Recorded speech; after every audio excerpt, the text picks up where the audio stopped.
अस्सलामुअलैकुम जी। मेरी आवाज आ रही है आपको? निम्रा, यावर, ओके, थैंक यू।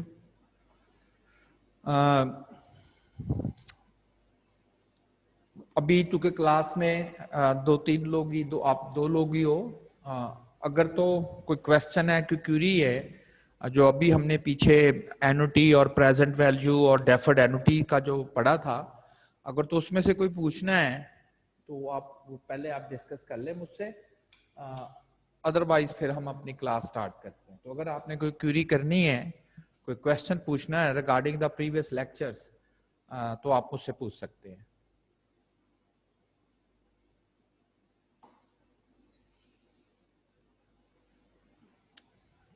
अच्छा, चले, इसका मतलब है कि या तो आपने पढ़ा नहीं है या आपको सारा कुछ आता है, ठीक है ना। नेक्स्ट जो है, लास्ट टाइम भी थोड़ी सी बात की थी कि हम कोई भी जो फर्म है या कोई भी आम शख्स भी जब डिसीजन करने लगता है तो कहता है यार मैं जो पैसे हैं मैं इसके ऊपर इन्वेस्ट करने लगा हूं, तो मुझे इसमें से प्रॉफिट क्या होगा। सोचता जरूर है बिफोर टाइम। अगर उसको फायदा ज्यादा नजर आ रहा है तो वो एफर्ट या काम या वो प्रोजेक्ट स्टार्ट करता है, अदरवाइज कहता नहीं यार इसमें तो नुकसान ही नुकसान है, तो ये रहने देते हैं। फर्ज करें मैं अगर आपको ये कहूं कि ये एक आप एक इंस्ट्रूमेंट है, आप इसे खरीद लें, 100 रुपए का आ रहा है और 1 माह के बाद ये 100 रुपए का बिक जाएगा आपसे। तो 100 रुपया जो आपने खरीदने के लिए खर्च किया है वो आपके एक्सपेंस हैं, और जो 100 रुपए का बेचा है वो आपकी इनकम है। आप कहेंगे इसका मतलब है 1 महीने, मैं आपको ये भी साथ कह रहा हूं कि देखिए जी 1 महीने में आपके पैसे पूरे हो जाएंगे। 100 रुपए का खरीदा था, 100 रुपए का बेच के नुकसान तो नहीं है। तो नुकसान है वो इसलिए कि 100 रुपया जिसका आपने खरीदा हुआ वो तो आज खर्च किया आपने, और इनकम जो आपको मिली है वो 100 रुपए की, वो तो 1 माह के बाद मिली है। आप जरा सोचें कि 100 रुपया बढ़ा ही नहीं है, रखे हैं 100 रुपए को बैंक में, उसी 100 को, तो क्या वो 1 महीने के बाद 100 ही रहेगा? तो 100 तो नहीं रहेगा। अगर आप कंपाउंडिंग की बात करें और मंथली करें तो कुछ ना कुछ तो बढ़ेगा ना, चाहे वो 1 रुपया ही क्यों ना बढ़े। तो फिर ये कहना गलत है कि आज 100 रुपया खर्च करें, महीने के बाद 100 रुपया अर्न कर लें, तो देखे जी आप बराबरों में जान छूट गई। तो ऐसा नहीं है। हम कहते हैं हाँ कंपेयर करना है, तो जो इंटरेस्ट रेट चल रहा है वो जो फ्यूचर का 100 है उसको भी जरा अभी लेकर आओ ना प्रेजेंट पे। खर्चा अगर प्रेजेंट में कर रहे हैं, अभी कर रहे हैं, तो इनकम जो फ्यूचर में मिल रही है वो तो आप वैसे भी बैंक में रखेंगे तो बढ़ जाएगा, उसको भी प्रेजेंट पे ले आओ, उसको भी स्टार्ट में ले आओ, वहां रख के दोनों का कंपैरिजन करो, फिर समझ आएगी कि क्या आपको प्रॉफिट हो रहा है ऐसा करने से या नुकसान। और ऑब्वियसली नुकसान ही नुकसान। अगर 100 रुपया आप खर्च हो रहा है और महीने के बाद आपको 100 रुपया रिटर्न के तौर पर मिल रहा है, तो जाहिर है कि आपको इसमें कोई बेनिफिट नहीं है, आपको इसमें से नुकसान ही नुकसान है। तो इसको हम किसी भी प्रोजेक्ट को स्टार्ट करने के लिए, किसी भी प्रोजेक्ट को स्टार्ट करने के लिए जो हम इनकम खर्च करते हैं उसको टेक्निकली हम आउटफ्लो कहते हैं। वो उस प्रोजेक्ट का आउटफ्लो है, आउट हो गया है, यानी कि खर्च हो गया है, वो उस प्रोजेक्ट का आउटफ्लो है। और जो आप लेते हैं यहां से, जो प्रॉफिट वहां से लेते हैं, वो उस प्रोजेक्ट की इनकम होगी, इनफ्लो। तो आउटफ्लो और इनफ्लो, जो खर्च हुआ प्रोजेक्ट का वो आउटफ्लो, जो वहां से इनकम आई वो इनफ्लो। करना आप एक्सपेंडिचर और इनकम कह दें, बिल्कुल ठीक है, लेकिन चूंकि वो वर्ड इस तरह से आउटफ्लो और इनफ्लो के बोलता तो इसलिए मैं भी वो वर्ड बोल रहा हूं। तो अब थोड़ा सा पहले पढ़ते हैं net present value of a project, NPV. कुछ भी नहीं, प्रेजेंट वैल्यू है, बस हमें आती है। Before a company invest in a physical project they can choose this budgeting method. ये वाला नेट प्रेजेंट वैल्यू का यूज करते कैसे? Some of the capital projects that can bring profitability to a company include getting expensive equipment to replace old one or even as in setup of a new building। क्या ये करना ही चाहिए? अब बहुत सारी फैक्ट्री हैं, वो क्या करती है, जो छोटी फैक्ट्री हैं, फर्ज करें वो कोई क्या बच्चों की छोटी छोटी ये स्वीट्स बनाती हैं, गोलियां टॉफियां छोटी, अच्छा वो बनाती हैं, उनकी पैकिंग भी आपने देखा होगा, उसके ऊपर बड़ा वो रैपर सा चढ़ा हुआ होता है, बाकायदा उसके ऊपर प्रिंटिंग होती है। तो वो जो प्रिंटिंग रैपिंग होती है, गोलियां वो पैक होती हैं, फिर सील होती हैं, वो भी मशीनों के थ्रू होती हैं, हैंडमेड तो नहीं होती। और वो मशीन जो है वो फर्ज करें 5 लाख रुपए की आती है। अब वो जो छोटी सी फैक्ट्री है, वो कहता है जी 5 लाख रुपया लगा के मैंने ये मशीन खरीदनी है, तो मेरे पास तो थोड़ी सी ये गोलियां मैं तैयार करता हूं, तो मैं बजाय इसके कि ऐसे 5-7 हजार रुपया बाहर दे के पैकिंग मशीन से पैक करवा लेता हूं, तो वो अपनी प्रोडक्शन करता है, वो चंगची रक्शे में रखता है, वहां ले जाता है, कहता है यार ये मैंने गोलियां बना ली, से पैक कर दो, ठीक है, उसका बिजनेस बढ़ गया, ठीक है। अब वो जहां पर एक दिन में फर्ज करे 1000 प्रोडक्शन करता था, अब वो 10,000 प्रोडक्शन कर रहा है। अब उसे कह रहा है कि यार अब वो पैकिंग का ज़ाहिर है, जो पैकिंग कर रहा है वो तो उससे कुछ थोड़ा बहुत प्रॉफिट तो ले रहा है। वो कहता है यार अब ये मुझे उसको जो प्रॉफिट दे रहा हूँ, इतना मेरा काम हो गया, तो क्यों ना पैकिंग मशीन में खुद खरीदूं, ताकि मेरा ये जो खर्चा ये बच जाए। अब इसके लिए ये फायदे में है कि वो पैकिंग मशीन खरीदे, पहले उसके लिए ये फायदे में था कि वो वहां से ले रहे। इसी तरह से ये जो फार्मर्स हैं, गंदम वगैरह जब ये शो करते हैं तो थ्रेशर लगाते हैं ताकि वो गंदम को कर सके। अब जिसके पास तो थोड़ी जमीन है, वो तो साल के बाद ये एक्टिविटी होनी है, वो किराए पर थ्रेशर ले आता है, होता है ना किराए पर, 2 दिन 3 दिन किराए पर। अब बहुत बड़ा जमींदार है, 2-3 मुरब्बे 4 मुरब्बे उसकी गंदम लगी हुई है, वो किराए पर थ्रेशर लाएगा तो उसको तो बड़ा कॉस्टली पड़ेगा, वो थ्रेशर खुद खरीदेगा। वो जो मशीन होती है हार्वेस्टर, वो खुद मशीन खरीदेगा, वो कहेगा मुझे इसमें यही बेनिफिट है कि मैं अपनी मशीन खरीदूं, ठीक है ना। तो इस तरह से कोई भी प्रोजेक्ट, कोई भी एक्टिविटी स्टार्ट करने से पहले बिजनेस उसके प्लस माइनस देखता है, यानी कि ये प्लस है ये आएगा, माइनस ये जाएगा, ये आउटफ्लो है ये इनफ्लो है, और फिर कंपैरिजन करके वो डिसाइड करता है कि हाँ मुझे इस प्रोजेक्ट को स्टार्ट करने में बेनिफिट है या नुकसान है। अब पॉजिटिव एनपीवी यानी कि खर्चे कम है और प्रॉफिट ज्यादा है। A positive NPV indicates the earning generated by a certain project exceeds the anticipated cost of investing in it, कि इतनी का कॉस्ट लगेगी लेकिन इतनी अर्निंग है, तो पॉजिटिव है, तो इसका मतलब हमें बेनिफिट है। If the NPV is positive, the company should invest in the project since it is likely to be profitable. A negative NPV indicates a net loss. A company should therefore consider only the capital investment that have positive NPV values and disregard the rest. कभी होता है, लोग समझते हैं या कभी ऐसी मजबूरी बनती है कि जी चाहे नुकसान ही हो रहा हो लेकिन ये करना तो है, मजबूरी है, फिर भी लोग ये देखते हैं कि नुकसान तो इस जगह पर भी है, खर्चा इस जगह पर भी है, इस जगह कम है, प्रॉफिट तो किसी जगह से नहीं आ रहा, दोनों में ऐसा ही हो रहा है, लेकिन ऐसा करने से कम खर्चा कम है ना, इस तरह की बात। तो हम कहते हैं कि वो बात की बात है कि प्रोजेक्ट आपको स्टार्ट करना है कि नहीं। एनपीवी पॉजिटिव का मतलब है प्रॉफिट आ रहा है उस प्रोजेक्ट से, कंसिडर करना चाहिए, और एनपीवी नेगेटिव का मतलब नुकसान। एनपीवी 0 का मतलब है कि जितना इस प्रोजेक्ट पे खर्चा होगा उतना ही आप इनकम भी जनरेट कर लेंगे। कैश फ्लोस, इनफ्लो क्या है? Cash inflow refers to the business और the company source of money or income, यो इनकम है, while cash outflow refers to the business और द कंपनीज एक्सपेंस। तो इनफ्लो इनकम को और आउटफ्लो आउट गया, आपकी पॉकेट से गया, आउट हो गया, वो एक्सपेंस है, इन आ गया आपकी पॉकेट में, वो इनकम है। A business survives if it can generate a larger cash inflow versus a cash outflow. वही बात positive NPV. Cash inflows are the amount which projects earn throughout the economic life of the project.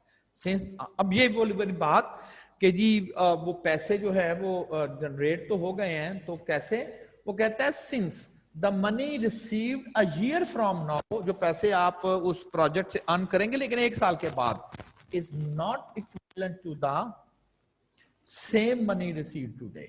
ये जो बात हो रही थी कि 1 साल के बाद जो पैसे अगर आपको मिल रहे हैं, तो मत कहिएगा कि आज मिल जाए या 1 साल के बाद 100 रुपए मिल जाए तो बात तो एक है, तो कतन एक नहीं है। वो 100 रुपए रखे हैं बैंक में, रहता है 100 नहीं 110 होगा।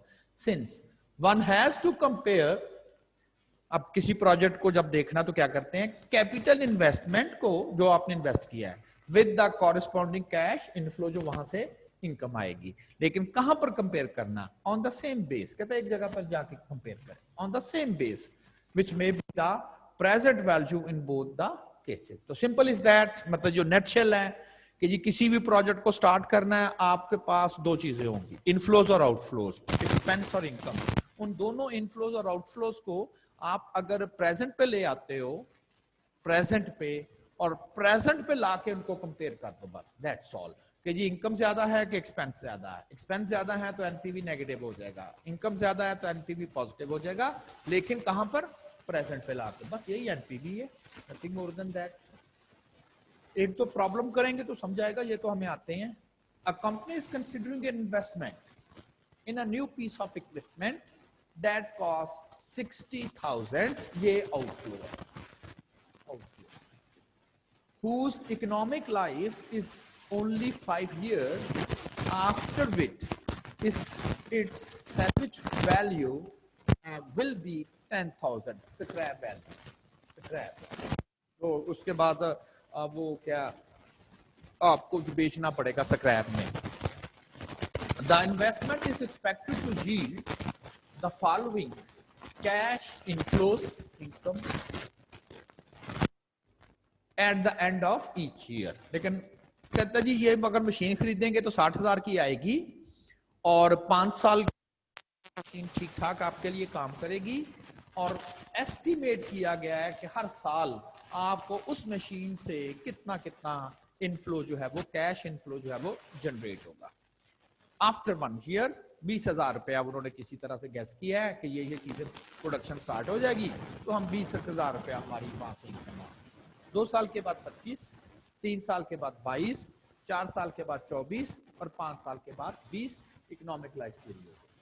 मशीन जो है वो खत्म, बस 10,000 रुपया और डाल देंगे हम, वो भी इनकम ही है ना, स्क्रैप की आप उसे बेचेंगे तो वो भी तो उस मशीन से की ही इनकम कहलाएगी। A part, what would be the net present value of the investment assuming the cost of capital as 8%, यानी कि अगर 8% उस वक्त इंटरेस्ट रेट चल रहा हो और 60,000 की मशीन आ रही है, इनफ्लोज ये वाली हैं, ऑब्वियसली तो लगता ही है ना कि ये बेहतर है, तकरीबन ये 1.25 लाख बनता है, लेकिन ये तो 5 सालों पर स्पैन हुआ है।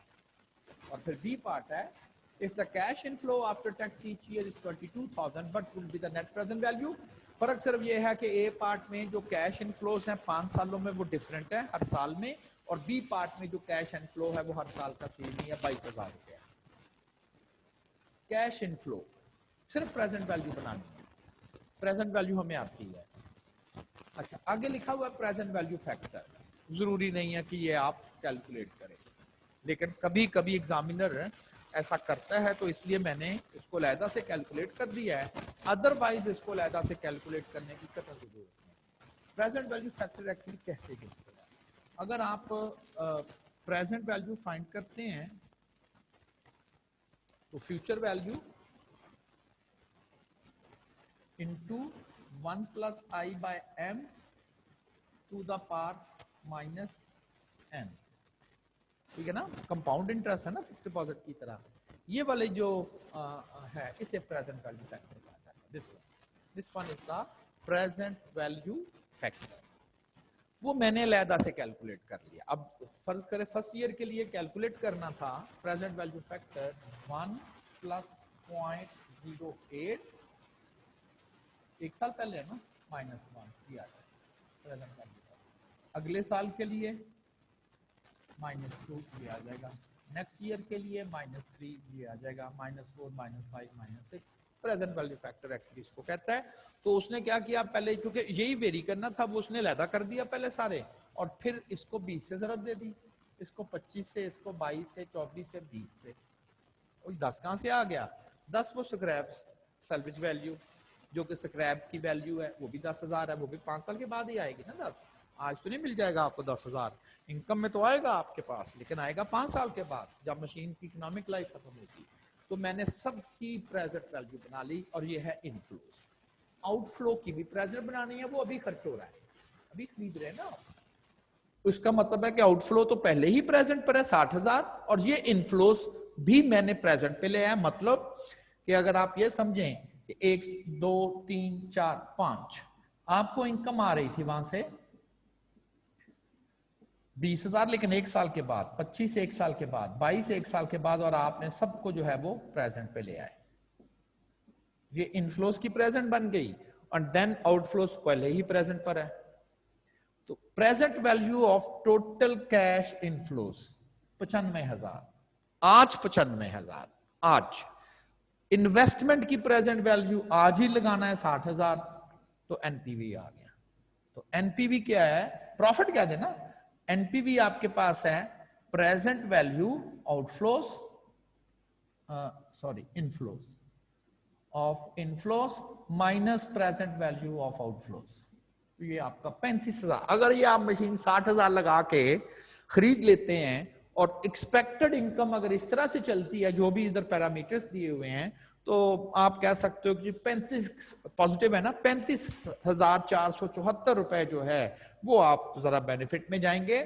मैंने आपको पहले भी बोल दिया, ये बड़ा कॉम्प्रिहेंसिव टॉपिक है जिसमें बहुत सारी चीजें और भी, आप ये नहीं कि ये मतलब आप कहें जी यही बस टोटल कॉन्सेप्ट है, ये एलिमेंट्री जरूर है। अगली क्लासेस में जाएंगे टीचर बिल्कुल एनपीवी बोलेगा, लेकिन साथ साथ फिर वो टैक्स भी डालेंगे जब टैक्स की क्लास पढ़ेंगे, ठीक है ना। और टैक्सेशन भी होगी, इस पर टैक्स वगैरह भी आएगा, और फिर वीएटीआर और बाकी सारी चीजें वो जो साथ साथ, लेकिन मेन कंसेप्ट यही होगा ना वहां पर भी। और कुछ चीजें प्लस माइनस वो कह देंगे ये भी एक्सपेंस है, आप कहें जी ठीक है हम इसको भी एक्सपेंस में डाल के प्रेजेंट वैल्यू बना देते हैं। कभी कभी कहेगा जिस तरह से ये रेट भी चेंज होता है बिटवीन 5 सालों में, या तो मैंने पूरा 8% लगाया हुआ है, वो भी पता है हमें, अगर कहीं रेट चेंज करना हो तो किस तरह से कर सकते हैं। तो वो नेक्स्ट बहरहाल आप इसको ज्यादा डिटेल के साथ पढ़ेंगे, लेकिन बेसिक आइडिया चूंकि इस क्लास में पढ़ना था तो वो यही है कि आप 2 प्रेजेंट वैल्यूज बना लेते हैं। अच्छा, और जो दूसरा है जिसमें उसने कहा था कि 22,000 हर साल 22,000, अब जब हर साल 22,000 की बात करें तो वो तो फिर प्रेजेंट वैल्यू बनानी थी, एनुटी बन गई क्योंकि हर साल 22 है। ऐसे भी कर सकते हैं जैसे मैंने किया है ना, तो वही प्रेजेंट वैल्यू फैक्टर बना लेते, लेकिन क्यों टाइम वेस्ट करें, हमें आइडिया हो गया कि इक्वल अमाउंट है 22,000 और हर साल वो खर्च कर रहा है, इनकम आ रही है, तो एक ही दफा उसकी प्रेजेंट वैल्यू, तो ये तो आ गई 22,000 फॉर 5 ईयर उसकी प्रेजेंट वैल्यू। वो जो 10,000 है, क्योंकि वो तो एनुटी वाला नहीं ना है, वो एनुटी तो वो भी चलेगी सेम, आप कहेंगे 5-22 तो है 5 साल, वो 5वें साल के बाद एक 10 भी है, वो लहदा से कर दिया मैंने, टाइम सेव किया इससे कि बजाय इसके कि हर एक की लहदा करता, वो एनुटी बनी हुई थी, और ये जो है लहदा से 10,000 है, इसका 5 साल पहले प्रेजेंट बना लिया, तो इस सूरत में आपको 94,645 बचेंगे। यानी कि अगर वो कभी 20 कभी 25 कभी 22, तो उस सूरत की जो प्रेजेंट वैल्यू बनती है एनफ्लो की वो 95, और अगर तमाम सालों में 22 ही बने तो फिर इस हिसाब से 94, तो बेनिफिट तो दोनों में ही हमें जो है वो एनपीवी का हो रहा है, उसमें जरा 1,000 कम हो रहा है ऐसा तो, लेकिन बहरहाल दोनों में, और ये आपके एग्जाम का भी प्रॉब्लम था। SN Corporation is considering the purchase of a machine. The management is considering the purchase of one of 2 machines. अब दो मशीनों में उन्हें डिसीजन करना है, ये खरीदे, each of which cost 50,000, आप ये दोनों 50 की ही हैं। Capital investment is considering to be 8%, कहता जी उसके 8% इंटरेस्ट रेट चल रहा है, and cash inflows is considered to be, कहता जी अगर आप मशीन पी खरीदेंगे, machine P, cash inflow for P और क्यू, ये 2 मशीनें हैं, तो देन पहले साल के बाद 15,000 रुपया उस मशीन पी आपको प्रॉफिट जनरेट कर देगी, फिर 10, फिर 25, फिर 15, फिर 10, और ये 5 साल तक, बस उसके बाद शायद वो मशीन खत्म हो गई, यानी कि उसकी इकोनॉमिक लाइफ खत्म हो गई। As compare to machine Q ये हर साल ही 16,000, लेकिन 6 साल तक, 6 साल तक जो है वो 16,000 रुपया चलता है। ये 10 पता नहीं क्या, ये आगे भी पढ़ते हैं। The estimated life for machine P is 5 year, इसीलिए वो 5 साल के बाद आगे वो नहीं चला कि 5 साल तक की बस उसकी लाइफ है। Is for 5 years and machine Q is for 6 year, इसलिए वो 6 साल तक उसका प्रॉफिट चला है और उस मशीन की लाइफ 5 है तो वो 5 साल तक चला है। Machine P will have no scrap value, यानी कि मशीन पी ऐसी है कि अगर वो खत्म, उसकी इकोनॉमिक लाइफ खत्म होती है तो वो कोई भी उसको नहीं खरीदता, ऐसे कह लें, उसकी कोई स्क्रैप वैल्यू नहीं है। But Q will have a scrap value of 10,000, लेकिन मशीन क्यू ऐसी है कि अगर वो आप खराब हो गई और आप अगर मार्केट को सेल आउट में भी जाओगे तो फिर भी 10,000 की वो बिक ही जाएगी। Which machine to be purchased, decide करना है कि कौन सी मशीन जो है पी और क्यू, कौन सी इसमें से खरीदें। अब एक्सपेंस 50 है दोनों का, इनफ्लोस दोनों के अलग-अलग दिए हुए हैं, तो हमें प्रेजेंट वैल्यू बनानी आती है। पहले हम पी के लिए बना लेते हैं। Machine P cash inflow 15-10, 25-15-10, scrap value नहीं है, 5 साल पूरे हैं। और present value of cash inflow, इस दफा मैंने वो प्रेजेंट वैल्यू फैक्टर लैदा से नहीं कैलकुलेट किया, लेकिन नोट करके लिख दिया, बस ये लैदा कर दें तो ये प्रेजेंट वैल्यू फैक्टर है। 60,139 रुपए, खर्चा कितना, 50,000। कब है, अभी है, अभी। और इनफ्लोज अभी आते हैं 60,139, तो एनपीवी ऑफ मशीन पी आ गई। Present value of inflow minus present value of outflow 10,139। Machine Q NPV, इसका जो कैलकुलेट करना प्रेजेंट वैल्यू वो एनुटी से कर ले। 6 साल की एनुटी की प्रेजेंट, ये 6 साल की प्रेजेंट वैल्यू ऑफ एनुटी 6 साल के लिए, लेकिन इसकी स्क्रैप भी है और 6 साल में मिलेगी आपको स्क्रैप वैल्यू। वो 10,000 6 साल पहले ले आए, इस हिसाब से 80। और मशीन क्यू का एनपीवी 30, दोनों में फायदा है, लेकिन पी मशीन का एनपीवी 10 है और क्यू का 30 है, तो श्योरली हमें मशीन क्यू डिसाइड कर लेनी चाहिए कि जी ये आपके लिए बेनिफिट में रहेगी। आल दो दोनों ही प्रॉफिट दे रही हैं, लेकिन क्यू का जो नेट प्रॉफिट है, क्योंकि इसकी एनपीवी बड़ी है, तो उसमें हमें ज्यादा बेनिफिट है as compare to machine P.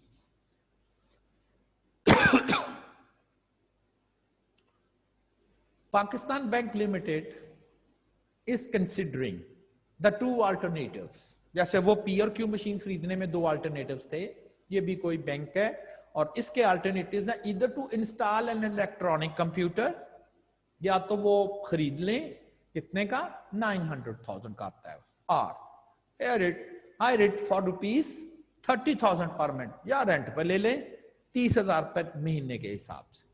खरीदें 900,000 का कि क्या उसे रेंट पे ले लें 30,000 पर मंथ के हिसाब से। The money is worth 12% compounded monthly and the life of the computer is 5 years, after which its salvage value will be 200,000। अगर खरीदेंगे 900,000 का तो 5 साल तक उसकी इकोनॉमिक लाइफ है, लेकिन जाहिर है बहुत बड़ा वो इक्विपमेंट है, तो इवन देन वो सेकंड हैंड भी अगर आप बेच दें तो कहता वो भी फिर 2 लाख रुपए का बिक ही जाएगा। It is estimated that if the bank decides to purchase it, अगर वो खरीदता है, purchase it will have to enter a maintenance contract for ₹10,000 per month. कहता जी अगर वो खरीदना है तो फिर उसको मेंटेन भी करना पड़ेगा, उसकी टेक केयर भी करनी पड़ेगी, लुक आफ्टर की, वो फिर कंपनी से किसी से मुआहदा करना पड़ेगा। और वो कहता जी 10,000 रुपया पर मंथ वो मेंटेन चार्जेस लेंगे। लेकिन अगर रेंट पे लेंगे ये तो फिर जिम्मेवारी उस कंपनी की है ना, जिसको आपने किराए पर लिया, वो आपने तो नहीं मेंटेन करना। खराब हुआ आप उसको फोन करोगे कि भाई आप, मैंने किराए पर लिया था, ये तो देखे खराब हो गया, ये चल नहीं रहा, तो आए जरा चेक करें, इसको चलाएं, उसके लिए तो नहीं। लेकिन अगर आपने अपना खरीदा हुआ है तो फिर मेंटेन करना कंपनी की जिम्मेवारी, बैंक की जिम्मेवारी है, तो उसके लिए उसे मेंटेन कॉन्ट्रैक्ट करना पड़ेगा। कहता वो 10,000 का, तो ये भी खर्चा है। Should the bank by the computer, क्या जी बैंक को खरीदना चाहिए या बैंक को जो है वो रेंट पर ले लेना चाहिए? तो देख लेते हैं, दोनों का एनपीवी निकाल लेते हैं कि बाय करने में एनपीवी कितना आता है, दूसरा अल्टरनेटिव था रेंट पे लेने पर एनपीवी कितना आता है, तो दोनों पर जो है वो जिसका कम होगा वो देख लेंगे। तो पहले तो हम बाय करने की सूरत में एनपीवी लेते हैं। तो बाय करने की सूरत में एक्सपेंस है 900,000, वो अभी का एक्सपेंस है।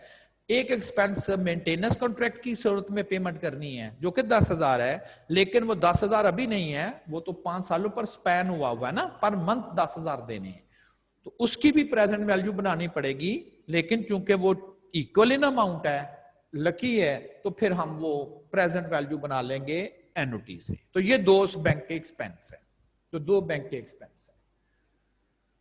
Present value of maintenance contract पहले मैंने कैलकुलेट कर लिया, चूंकि वो 5 साल तक है और वो है पर मंथ है ना, 10,000 पर मंथ है। कंपाउंडिंग भी पर मंथ ही है ना, कंपाउंडिंग भी पर मंथ ही है, ये भी हमने केयर करनी है, लेकिन बहाल इसमें वो गड़बड़ नहीं करता। तो ये तो हो गया उसको कॉन्ट्रैक्ट, अगर वो मेंटेनेंस कॉन्ट्रैक्ट करेगा तो इतने पैसे जो है वो उसको पे करने ही पड़ेंगे। इनकम भी हमें पता है, और present value of the salvage value, ये इसका इनफ्लो है। बेचेगा ना वो, स्क्रैप में बेचेगा तो खर्चा तो नहीं है, ये तो इनकम है। लेकिन स्क्रैप में जो बेचेगा वो 5 साल के बाद, 5 साल पहले यानी कि आज, तो ये उसकी इनकम है, ये उसकी इनकम आ गई। और फिर इसमें 900,000 और ऐड करें, ठीक है ना। तो ये 900,000 और ऐड किया आपने, तो ये टोटल एक्सपेंस हो गए और ये उसमें से इनकम है। अब देखिए एक्सपेंस ज्यादा है ना, ज्यादा एक्सपेंस है और इनकम जो है वो कम है। वैसे तो मैं इनफ्लो में से आउटफ्लो निकालता हूं, इनकम में से एक्सपेंस निकालते हैं। और अब क्या है, चूंकि यहां एक्सपेंस ज्यादा हो रहे हैं, इनकम वहां से कम आ रही है, तो नेगेटिव लेने की बजाय वो फिर हमें डिसीजन करने में मुश्किल होगा, तो मैं आउटफ्लो में से इनफ्लो निकाल देता हूं। तो जो पॉजिटिव का मतलब होगा खर्चा, कॉस्ट ही आएगी, इनकम नहीं है ना। क्योंकि मैंने आउट एक्सपेंस में से जरा इनकम निकाल लिया, तो बाकी एक्सपेंस इतना रह गया, ऐसा कह लें। तो उनको बाय करने की सूरत में ये नेट प्रॉफिट नहीं है, ये नेट एक्सपेंस इतना बर्दाश्त करना पड़ेगा। ओके, कॉस्ट तो रेंट में भी आएगी, उसका भी कॉस्ट देख लेते हैं। तो जिसकी कॉस्ट कम होगी अब वो प्रॉफिटेबल जाएगा ना, जिसकी कम होगी। अब वहां पर क्या है, वहां खर्चा ही खर्चा है। वो तो स्क्रैप आपका तो नहीं ना हो गई मशीन, वो तो 5 साल तक आपने रेंट देना, 5 साल के बाद कहना ले जी हमारा काम हो गया, आप अपना ले जाएं equipment. Net present value in case of wiring the computer, वहां एक्सपेंस ही एक्सपेंस है। तो ये एक्सपेंस आपको टोटल पड़ेगा 5 सालों में रेंट की सूरत में, ये एक्सपेंस पड़ेगा बाय करने की सूरत में। अब दोनों जगह एक्सपेंस है। अब ये नहीं हम कहेंगे कि ये फायदेमंद है क्योंकि इसका एनपीवी ज्यादा है। नोट किया ना मैंने कि ये इस वक्त जो एनपीवी आ रहा है वो दोनों जगह एक्सपेंस ही आ रहा है, प्रॉफिट नहीं है। पिछले में तो कहा था मशीन इसका एनपीवी ज्यादा है, मैंने इस वक्त इसको उलट किया हुआ, इस तरह उलट किया हुआ है कि दोनों जगह खर्चे ही खर्चे हैं। वहां जो है वो 12,39,000 खर्च करना पड़ेगा, यहाँ 13,48,000 खर्च करना पड़ेगा। तो बाय करने में मुझे फायदा है, तो हमने डिसाइड कर लिया है कि बाय करने में फायदा है। तो बी केयरफुल, अगर आपको एक्सपेंस नजर आ रहे हैं कि ये बड़े हैं, इनकम कम है, तो दोनों जगह एक ही काम करें, एक्सपेंस में से इनकम निकाल लें, दोनों खर्चे आ रहा है। वो कहते हैं ना प्रॉफिट नहीं है तो फिर देखें दोनों खर्चा ही है, कॉस्ट ही है, तो कॉस्ट किस में कम है वो डिसीजन करें जिसमें नुकसान कम हो। तो यहां पर हमें जो है वो बाय करने में कम खर्च करना पड़ेगा, तो हमें बैंक को जो है वो बाय ही कर लेना चाहिए। तो वो शुड बाय। ये एग्जाम में क्वेश्चन आया था और लेंथी है थोड़ा, लेकिन अगर 3 नंबर का है तो मेरा तो ख्याल है कि सफिशिएंट है, आ जाना चाहिए। ये एग्जाम में भी बहरहाल आया था।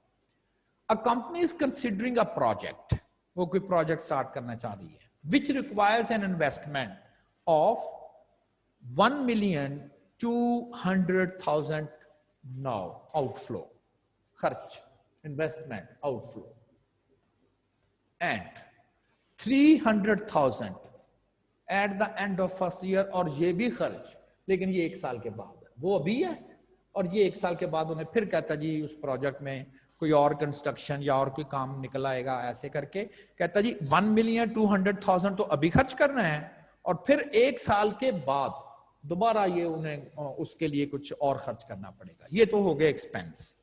अब अर्निंग आ गई, it will earn okay 200,000 eight the end of second year. अभी नहीं, 2 साल के बाद कहता जी वहां से आप प्रोजेक्ट जो है वो 200,000 टन कर सकता है।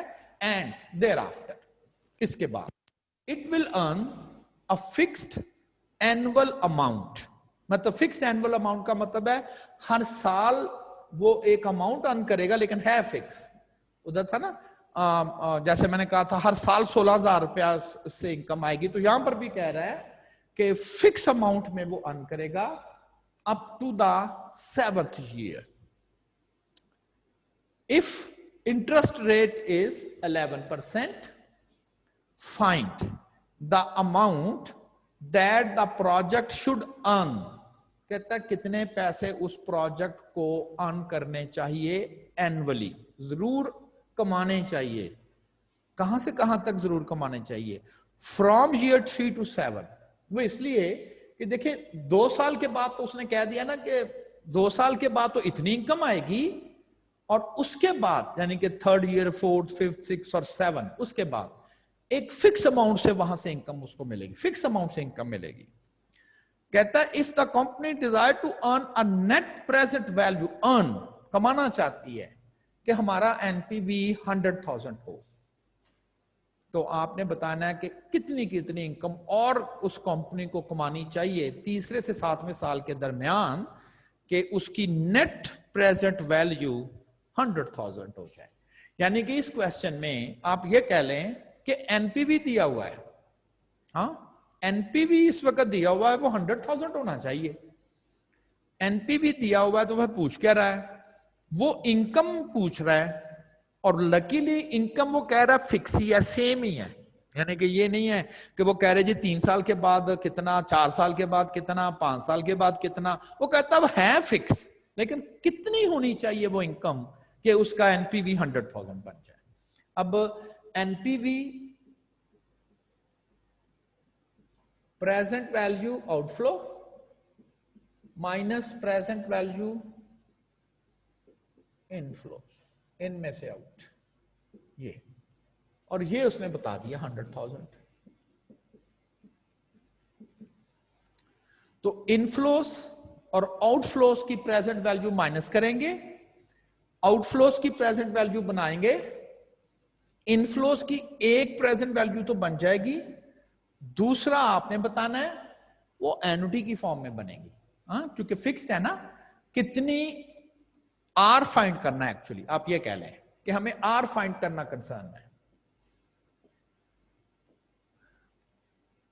Present value of cash outflow, मैंने पहले आउटफ्लो की प्रेजेंट बनाई, ये अभी है, अभी नाउ, और ये 1 साल के बाद है, प्रेजेंट वैल्यू आ गई, तो आउटफ्लो की तो प्रेजेंट वैल्यू।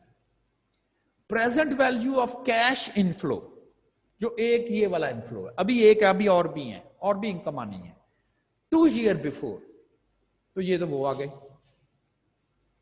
अब बाकी जो कैश इनफ्लो, जो उसने क्वेश्चन हमसे पूछा था कि कितनी कितनी वो अमाउंट अर्न करे 2 से लेके 7 साल, from year 3 two year 7, 2 to 7 नहीं, 3 to 7, क्योंकि 2 साल बाद के बाद तो आ गई। Let the amount required to earn each year for 5 year, 3, 4, 5, 6, 7। तीसरे साल कितनी कमाए? 1, चौथे साल कितनी कमाए? 2, पांचवा 3, छठा 4, सातवां 5, 5 साल हो गए, तो कितनी कहता वो कमाए कि उसका एनपीवी 100,000 हो जाए। ठीक, अब आर मालूम करना कंसर्न है, और मैंने इसे प्रेजेंट वैल्यू बनाया है। ये बताना है ना आपको, ये पुराना बताना है आपको कि जी इसकी प्रेजेंट वैल्यू बनानी है। अब इसमें आर तो मालूम नहीं है, वही तो बताना है, तो मैंने उसकी जगह एक्स कह दिया कि चले जी इनकम एक्स है, यही हमने बताना है। बाकी मैंने यहां पर देखें लिखा हुआ डेफर्ड एन्युटी। कल भी हमने डेफर्ड एन्युटी का कंसेप्ट पढ़ा था कि ये डेफर्ड एन्युटी। अब ये डेफर्ड एन्युटी क्यों है? ये डेफर्ड एन्युटी इसलिए है कि वो जो उसने इनकम अर्न करनी है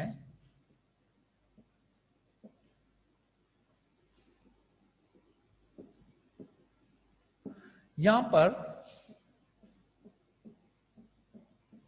प्रेजेंट वैल्यू बनानी है यहां पर, तो इधर तो नहीं है ना इनकम, ये एक्स तो नहीं है ना इधर, और प्रेजेंट वैल्यू आपने बनानी है तो ये this one is the deferred period,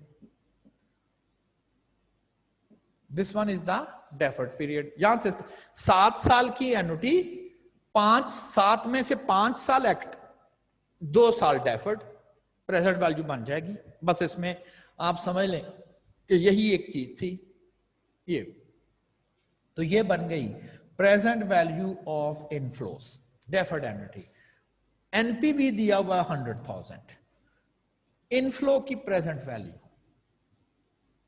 एक ये थी और एक ये वाली है, ठीक है ना, प्लस कर दिया, minus present value of outflow, ये आउटफ्लो माइनस कर दिया, इज इक्वल टू 100,000। कैलकुलेटर पे फीड कर दें, जो कुछ आप सिंपली थोड़ा बहुत कर सकते हैं वो कर लें, बाकी सारा कैलकुलेटर पे फीड कर दें, एक्स आ जाएगा कि जी अगर वो कंपनी जो है वो 469,366 रुपीस पर ईयर अर्न करे तीसरे से 5वें 7वें साल में, हर साल 5 साल इतना ही अर्न करे, लेकिन कौन से 5 साल, तीसरे से 7वां, तो कहता है फिर जाके उस कंपनी का जो एनपीवी है वो 100,000 हो सकता है। ये अब एग्जाम में आया था। एक तो चूंकि जाहिर है कि इसमें डेफर्ड एनुटी का कॉन्सेप्ट था, इसलिए भी शायद एग्जामिनर ने उसको क्वेश्चन पूछा था। तो कोई अर्निंग तो हो रही है अब बल्कि आपसे पूछ रहा है कि कितनी अर्निंग करे कि उसका एनपीवी 100,000 बने, लेकिन वो जो अर्निंग आपसे पूछी जा रही है वो है तो एनुटी, चूंकि उसने कहा फिक्स है, लेकिन वो स्टार्ट हो रही है तीसरे साल, यानी कि 2 साल के बाद, तीसरे साल से लेके 7वें साल में। तो आप अगर आप प्रेजेंट वैल्यू बनाएंगे तो आप कहेंगे जी उसमें तो फिर ये पहले 2 साल तो गैप है इसका, इसीलिए तो वो डेफर्ड एनुटी का फॉर्मूला मैंने यूज किया, 5 साल की एक्टिव और 5 में से 2 साल डेफर्ड। चले, ये तो एनपीवी का कॉन्सेप्ट हो गया। एनपीवी का, अगर एनपीवी में इंटरेस्ट रेट पूछ ले, अब देखें ना, पहले प्रॉब्लम था उसने सारा कुछ दे के एनपीवी पूछा आपसे कि जी इसका एनपीवी, जो पहली 2 एग्जांपल थी कि जी मशीन पी का एनपीवी क्या है, मशीन क्यू का एनपीवी क्या है, तो हमने डेटा से एनपीवी कैलकुलेट किया। पहले तो हमने प्रॉब्लम ये किया, फिर एक प्रॉब्लम हमने ऐसा किया कि एनपीवी उसने दे दिया वो 100,000 वाला, और फिर उसमें से एक चीज मिस कर दी, इनकम पूछ ली फिक्स अमाउंट में आर, पिछली एग्जांपल में किया। अगर आपको वो रेट पूछ ले, एनपीवी में इंटरेस्ट रेट का क्वेश्चन पूछ ले और ये कह दे, अब आप कहें जी इंटरेस्ट रेट पूछेगा इसका मतलब एनपीवी भी बताएगा, इनकम भी बताएगा, एक्सपेंस भी बताएगा, सारा कुछ बताएगा, हर एक ही चीज मिसिंग करेगा ना, वो सिर्फ आई मिस करेगा, रेट मिस करेगा। तो फिर वो जो एनपीवी उसे बतानी है वो 0, यानी कि आप समझ ले उसमें ढूंढते ना रहे कि एनपीवी कितना है, वो हो गई 0। तो फिर क्वेश्चन ये बन गया कि क्वेश्चन आपसे पूछा जाएगा कि कितना इंटरेस्ट रेट हो, कितना इंटरेस्ट रेट आपको इस प्रोजेक्ट से मिले कि नेट इनकम 0 हो जाए, यानी कि ना फायदे में हो ना नुकसान में। एनपीवी यही होता है ना, नेट प्रॉफिट कह दे, प्रॉफिट कह दे, अगर आप कंफ्यूज किए जा रहे हैं तो एनपीवी इज नेट प्रॉफिट। ऐसा इंटरेस्ट रेट जो नेट प्रॉफिट को 0 कर दे, वो फाइंड कैसे करना है। और टिपिकली ऐसा इंटरेस्ट रेट जो नेट प्रॉफिट यानी कि एनपीवी को 0 कर दे, इंटरेस्ट रेट कह दे ठीक है, लेकिन उसे कहा जाता है internal rate of return, NPV, internal rate of return, IRR, internal rate of return, IRR. Internal rate of return that is IRR is the discount rate. आप डिस्काउंट रेट याद है ना कि जब आप प्रेजेंट वैल्यू बनाते हो तो इंटरेस्ट रेट को हम डिस्काउंट रेट का वर्ड बोल देते हैं, और चूंकि यहां पर प्रेजेंट वैल्यू ही बनाना कंसर्न है तो इसलिए discount rate. Internal rate of return is the discount rate, interest rate कह दे, at which the net present value of an investment becomes zero. NPV zero हो जाए, सिंपल इज दैट। ऐसा interest rate जिससे जो NPV को zero कर दे, यानी कि ऐसा इंटरेस्ट रेट जिसमें उस प्रोजेक्ट को करने में ना फायदा है तो नुकसान भी नहीं है, उसको हम, उस इंटरेस्ट रेट को हम कह देते हैं ये आईआरआर है। IRR is the rate of return, मतलब एक और डेफिनेशन या सिंपल वर्ड्स में, IRR is the rate of return for which of cash outflows equal to the inflows. In other words, NPV zero. बस अगर आप पूछे what is rate of internal rate of return, internal rate of return is the interest rate for which NPV is zero, for which NPV is zero. अब calculate कैसे करना है, बड़ा मुश्किल था, आइटरेटिव था ढूंढना उसको। आल्दो ये मैंने स्टेप दिए हुए हैं, लेकिन ये स्टेप उस वक्त जब आपके पास डायरेक्ट कैलकुलेटर की ऑप्शन अवेलेबल ना हो। इन स्टेप्स के अलावा आप फाइंड कर ही नहीं सकते थे, ठीक। और ये लेंथी भी है, मतलब अगर आप इन स्टेप को फॉलो करेंगे भी तो इवन देन वो एक लेंथी प्रोसीजर था। इन स्टेप्स को करने के बाद, ये नहीं कि ये कंप्लीट हो गए, इन स्टेप्स को करने के बाद यहां से ना कुछ इंफॉर्मेशन एक्चुअली आपको कैलकुलेट करनी पड़ती है। ए जैसे मैंने लिखा हुआ है, बी, फिर एनपीवी, उसके बाद इस फार्मूले में आते हैं आप आईआरआर। ये फार्मूला, इसमें ए बी क्या है, ये फार्मूला यूज करना कब है मैं बता दे रहा हूं, कैलकुलेटर पर डायरेक्टली हो जाएगा इस फार्मूले के जरिए। चले पहले क्वेश्चन वो करते हैं जिसमें हमें इन फार्मूले की जरूरत नहीं पड़ेगी, और फिर एक ऐसा क्वेश्चन करते हैं कि जिसमें शायद इसकी तो जरूरत फिर भी नहीं पड़े हमें, लेकिन इस फार्मूले की जरूरत पड़ेगी। तो उस वक्त देखेंगे कि क्या है। पहले वो क्वेश्चन करते हैं जिसमें हमें फार्मूले, यानी कि इस फार्मूले की जरूरत नहीं पड़ेगी, बल्कि हम डायरेक्टली जो है वो ये काम कर सकते।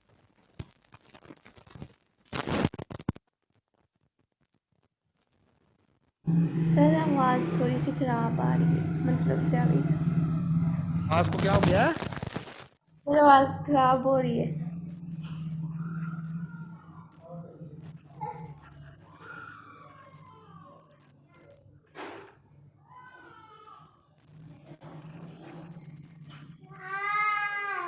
आपकी आवाज तो पीछे से भी आ रही है, कौन बोल रहा है? सर वो मैं ना बाहर वाली साइड पे, तो वो बाहर से आवाजें आ रही हैं। बाहर से आवाजें आ रही क्या? सर तो उठे हुए इस वक्त, ठीक है। अब आवाज आ रही? सर दोबारा, मतलब अभी डिस्ट्रैक्ट हुई थी दोबारा। सर डिस्टोर्शन का इशू है सर। डिस्टॉर्शन, ये जो डिस्टॉर्शन,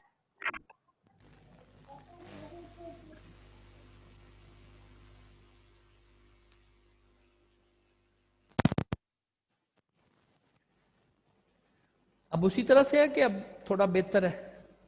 सर अब ठीक है सर। हाँ वो मेरा ख्याल है सर मुझे, जी जी सर मुझे सर पता ही नहीं चला, मैंने ना व्हाट्सएप देखी नहीं, तो अभी मैंने देखा तो वो आपको ना ये हम इसकी रिकॉर्डिंग दे देंगे, मैं उसको कह दूंगा कि जूम को वो अपलोड कर देगा।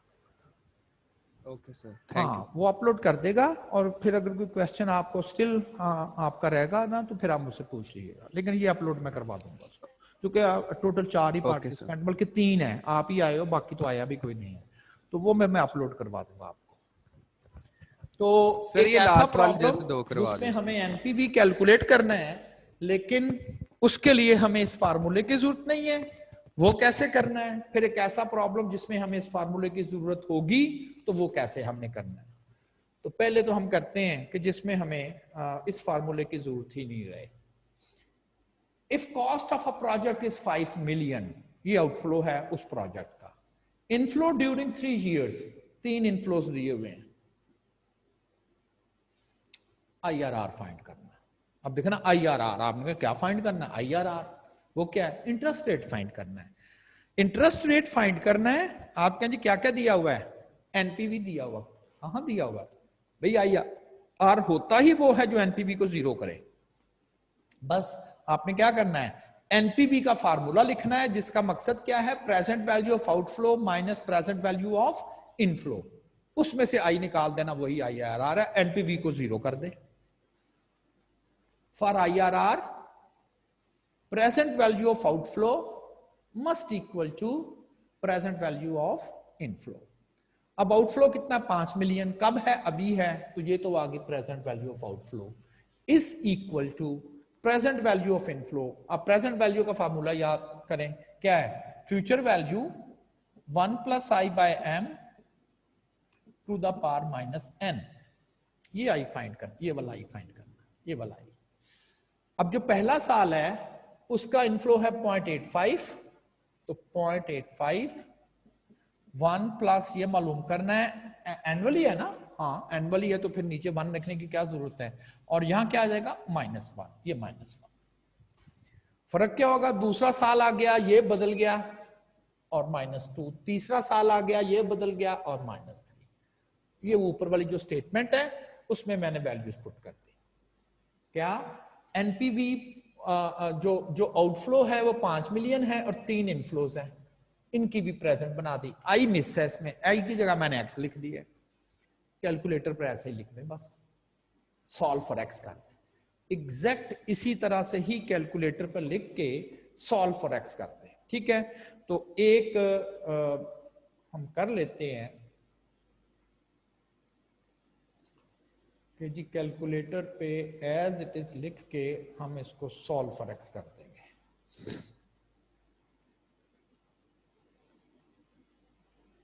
जी, तो 5 इक्वल 0.85, अच्छा ब्रैकेट लगा लेंगे ना, सॉरी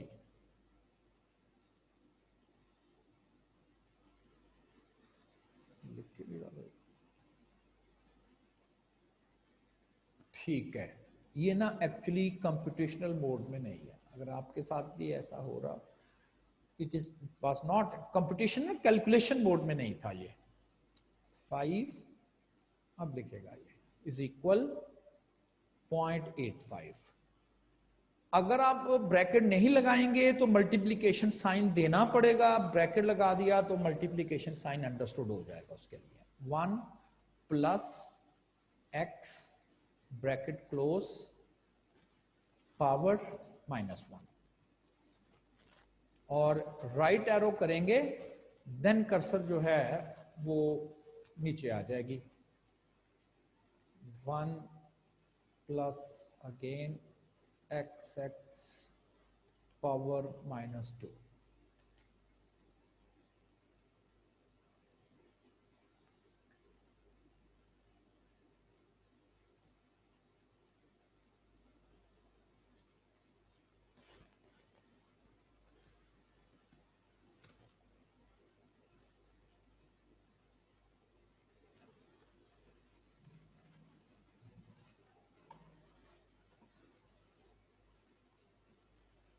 ये कंप्लीट हो गया एंड देन शिफ्ट सॉल्व, चाहे शिफ्ट सॉल्व, ये आंसर नहीं है, इक्वल टू ये answer, multiply 100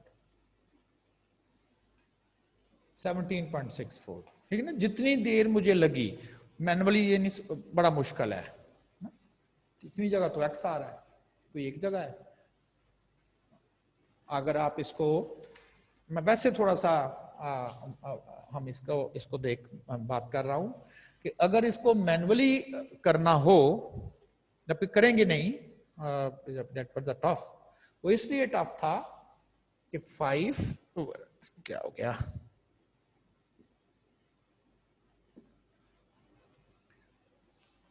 5 is equal to 0.85 1 plus x plus 1.5 over 1 plus x square plus 5.2 over ही है ना, वो नेगेटिव का मतलब ये, और ये आ जाएगा। अब इसका पहले एलसीएम ले, एलसीएम ले, फिर स्क्वायर के साथ मल्टीप्लाई करना पड़ेगा।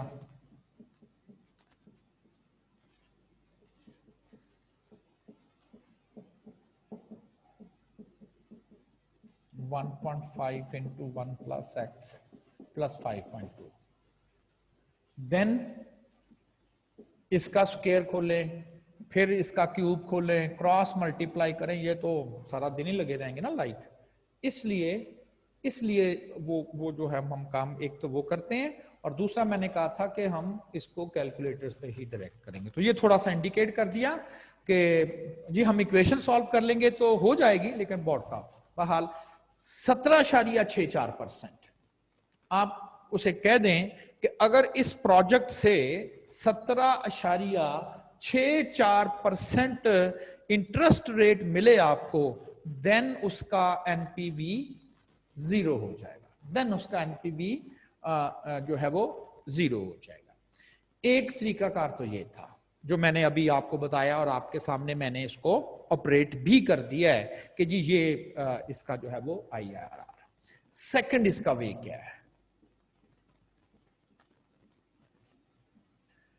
सेकंड इसका वे ये है कि उसने आपको आंसर ऑप्शंस दी होंगी कि जी ये वाला आंसर है, ये वाला आंसर है, ये वाला आंसर है, या ये वाला आंसर है। कौन सा इसमें से IRR है? IRR क्या होता है? जो एनपीवी को 0 कर दे। देख लेते हैं कौन एनपीवी को 0 करता है। कौन करता है एनपीवी को 0?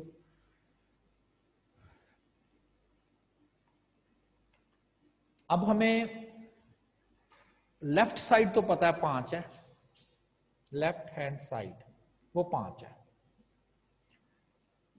राइट हैंड साइड कौन सा इंटरेस्ट रेट इस राइट हैंड साइड को भी 5 कर देता है? ऐसा ही है ना। अब चूंकि मैंने x की वैल्यू कैलकुलेटर से नहीं कैलकुलेट करवानी, बल्कि x की वैल्यू कैलकुलेटर को खुद प्रोवाइड करनी है डिफरेंट, तो फिर याद है ना, अब आप कैल करवाएंगे, लेकिन ऑप्शंस चूंकि आप खुद दे रहे हैं तो वो आप टर्न बाय टर्न एक ही साइड उसकी लिखेंगे जिसमें आपने x की ऑप्शन उसको पुट करवानी है।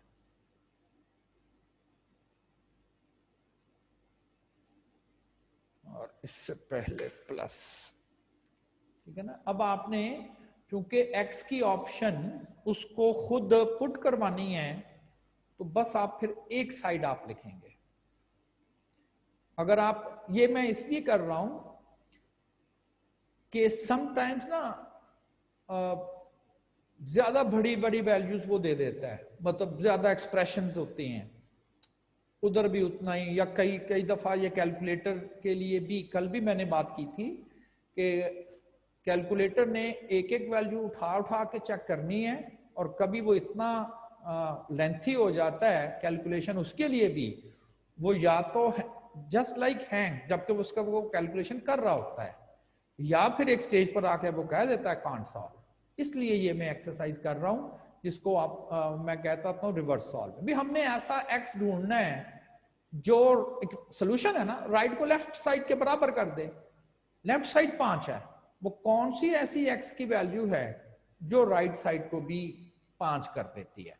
तो चले, मैं पहली ऑप्शन यूज कर रहा हूं 15.5, और इसको जाहिर है कि आपको डेसिमल्स में लिखना है, तो 0.155। अब चूंकि मैंने x कैलकुलेट नहीं करवाना, x की वैल्यू खुद दे रहा हूं ना, तो इसके लिए हम कहेंगे कैल्क। वो कहेगा क्या x की वैल्यू रखनी है? मैं कहता हूं x की वैल्यू तुम रखोगे 0.155, 15.5%, 0.155, और बताओ जरा क्या आएगा? 5 तो नहीं आ रहा, 5.235 आ रहा, लिख लें आप 5.235, ये तो नहीं है, 5 नहीं है। और अब इक्वल टू प्रेस करेंगे तो वो फिर आपसे x की वैल्यू पूछेगा, इक्वल, वो कहेगा और भी कोई x? हाँ देखा ना, उसने खुद कहा कि अब और कोई x बताओ। अब हम कहेंगे 0.1764, 0.1764 ये x है, तो अब उससे हम उसका आंसर पूछ रहे हैं। वो कहता है 5.00044, तो ये भी नहीं है। 5.00044 और ये भी नहीं है क्योंकि 5 नहीं है ना, ये 5 नहीं है। सिमिलरली दोबारा इक्वल टू प्रेस करते हैं, जितनी दफा मर्जी करते जाए उसे। 0.16 इक्वल 5.18, ये भी नहीं है। 5.18 ये भी 5 नहीं है, तो ये भी आंसर नहीं लग रहा हमें। And the last one is 0.18।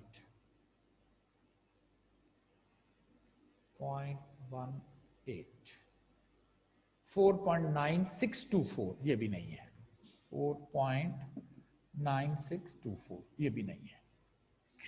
अब ये वो चीज है जो मैंने स्टूडेंट को बताई और उसने कहा जी इसमें से कोई भी आंसर जो था वो उसके बराबर नहीं आ रहा था। बिल्कुल ठीक है।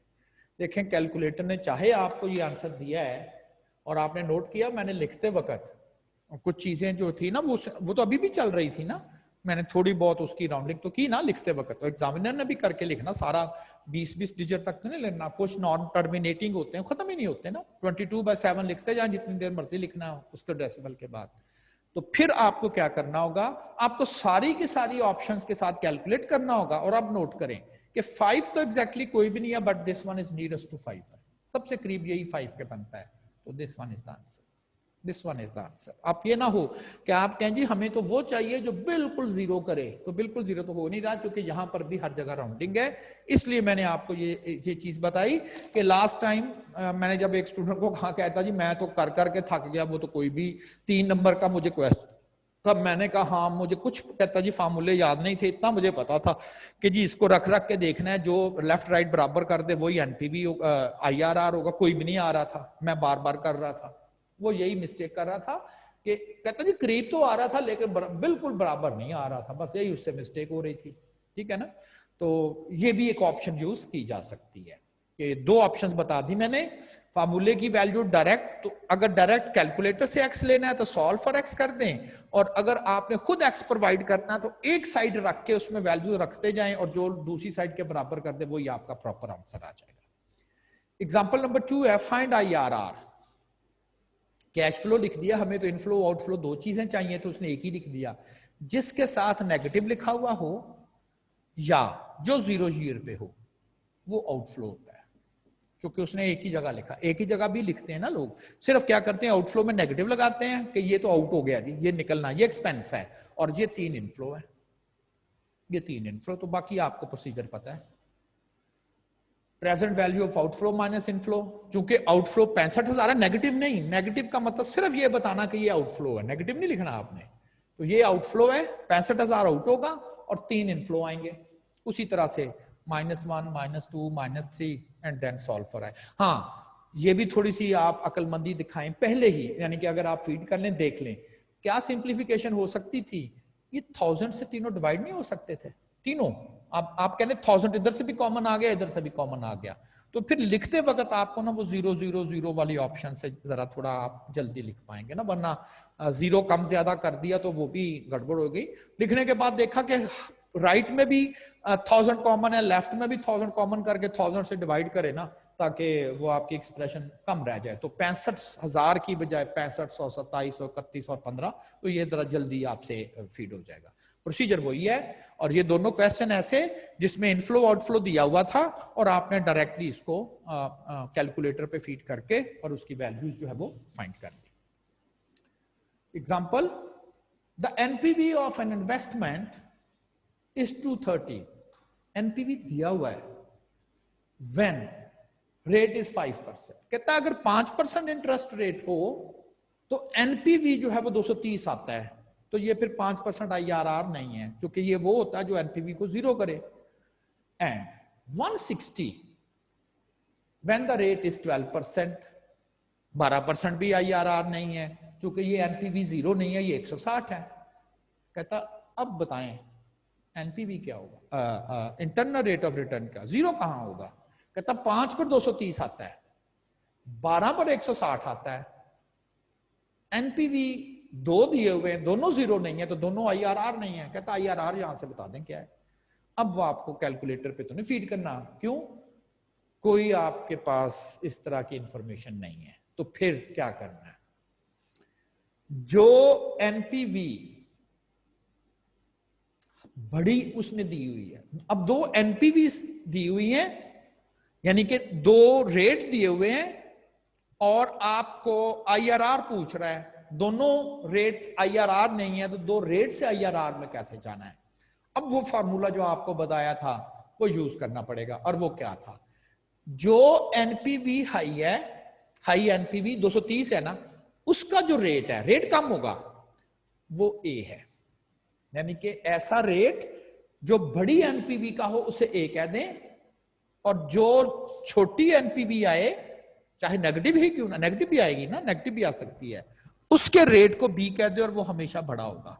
ये याद करें, ये एग्जाम का क्वेश्चन है।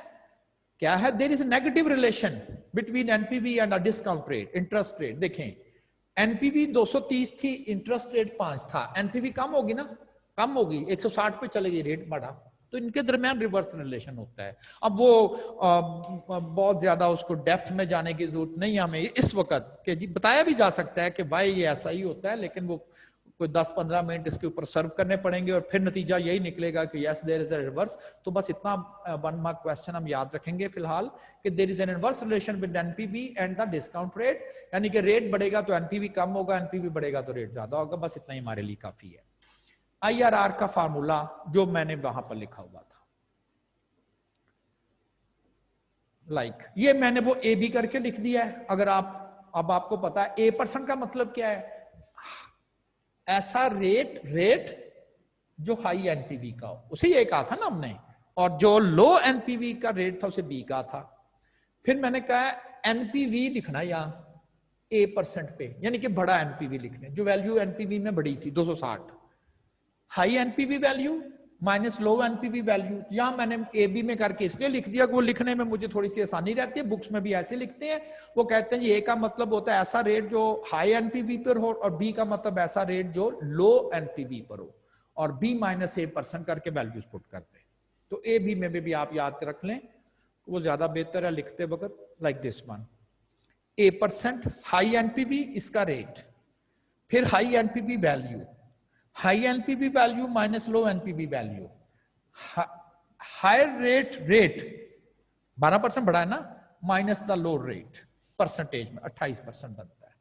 यानी कि अगर ये प्रोजेक्ट जो है 28, लेकिन क्या हो क्या रहा है, 5 पे 230 था, रेट 12 किया है, एनपीवी 160 हो गई, आप रेट 15 कर दें, हो सकता है ये 100 और कम हो जाएगी ना, नेगेटिव रिलेशन है, जीरो की जाने जाना ना हमने, अब समझ आ रही है हमें। 18 कर देंगे तो हो सकता है ये 50 हो जाए, 20 कर दें 30 हो जाए, और कम कर दिया तो जीरो हो जाए। आप जी और कम कर दें, एनपीवी नेगेटिव हो जाएगी। हमने तो वो ढूंढना जो जीरो करे, इसको जो जीरो करे, तो हायर रेट करते जाएंगे। अगर एग्जाम में टाइम ना हो सकता है कि एग्जामिनर आंसर ही ऐसे दे, एक उसने दिया हुआ 11%, 10%, 6%, आपने कहना ये तो क्लियर है ना 12% से बढ़ा ही रेट जाना है, रेट बढ़ाएंगे तो 160 जीरो पर जाएगा, तो 28 ही एक मिलता था वही लगा दिया। इट में भी, मैं लफ्ज में भी बोल रहा हूं, ठीक है ना। तो ये थोड़ा सा अगर आप माइंड में रखेंगे तो जल्दी पहुंच जाएंगे। मैं देख लूं, एक प्रॉब्लम, दूसरा प्रॉब्लम, तीसरा प्रॉब्लम, जी ठीक है, हो जाएंगे ये।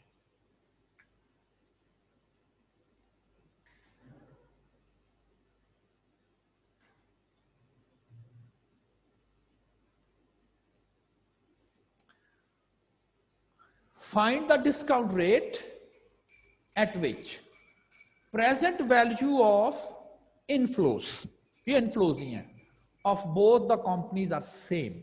ये IRR नहीं पूछ रहा, IRR तो वो होता है जो एनपीवी को जीरो करे, वो ये नहीं कह रहा, ये एक कंपनी का डेटा ही नहीं है, जो दो कंपनी है। अब वो कह रहा है कि क्या डिस्काउंट रेट हो, यानी कि इंटरेस्ट रेट क्या हो कि दोनों कंपनी की जो इनफ्लोज है, इनकम ही है, उसकी जो प्रेजेंट वैल्यू है वो सेम हो जाए। सेम यानी क्या, ऐसा रेट जो प्रेजेंट वैल्यू जो है, present value for company A is equal to present value for company B. ये आउटफ्लो और इनफ्लो नहीं है, अगर ये आउटफ्लो इनफ्लो होता तो फिर वो IRR ही था, और फाइंड रेट कहता, फाइंड आई, ये क्वेश्चन है। It is not IRR, it is not NPV। ये मैं आउटफ्लो इनफ्लो का कंपैरिजन तो नहीं कर रहा, ये दोनों इनफ्लो ही हैं लेकिन दो कंपनियों के हैं, वो भी कमाई कर रहे हैं, वो भी कमाई कर रही है। कहता है कितना रेट हो दोनों की कमाइयां बराबर हो, ये क्वेश्चन है।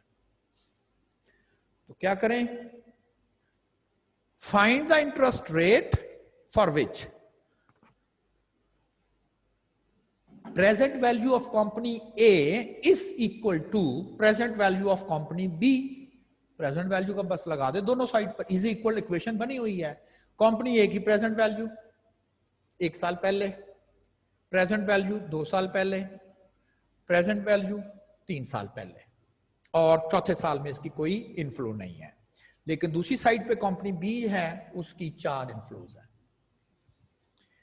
ऐसे ही कैलकुलेटर पे रखना पड़ेगा आपको, ऐसे ही रख दें।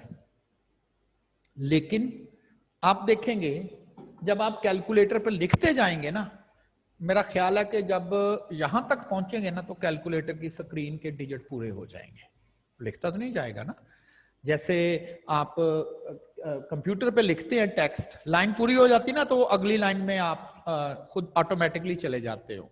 तो कैलकुलेटर पे 2 लाइनें नहीं है, एक लाइन। हाँ, वो जो टेक्स्ट लिखी जाती है वो लेफ्ट पे स्क्रॉल होती जाती है, लेकिन फॉरएवर नहीं होती, वो भी रुक जाएगी। कभी इत्तेफाक नहीं ना हुआ आपको इतनी लंबी एक्सप्रेशन लिखने का, तो ये खत्म हो जाएगी, स्टक हो जाएगा, की आगे नहीं चलेगी। तो डायरेक्टली तो फीड हो ही नहीं सकता ना, ये बात तो कंफर्म है।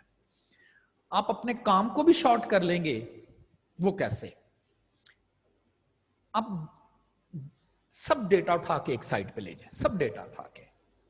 अब मैं सिर्फ एक एक्सप्रेशन आपसे कर रहा हूं, जैसे फर्स्ट लिखी हुई है 600 1 प्लस x माइनस 1, और ये भी वही है, ठीक है ना। तो आप इसको तो वैसे काट दें, आपने कहा ये दोनों तो एक जैसी हैं। दूसरी की बात कर लेते हैं, और इस साइड से क्या आएगा, -750 इंटू 1 प्लस x माइनस 2। जाहिर है दोनों कंपनियों का साल साल का चल रहा है तो दोनों। इसके बाद क्या करें, 1 प्लस x माइनस 2 कॉमन, हाँ, और इस 900 से 750 माइनस कर दिया तो ये 150 बच गया, ये वाला। इस तरह से मैंने सारी सिंप्लीफिकेशन की हुई है।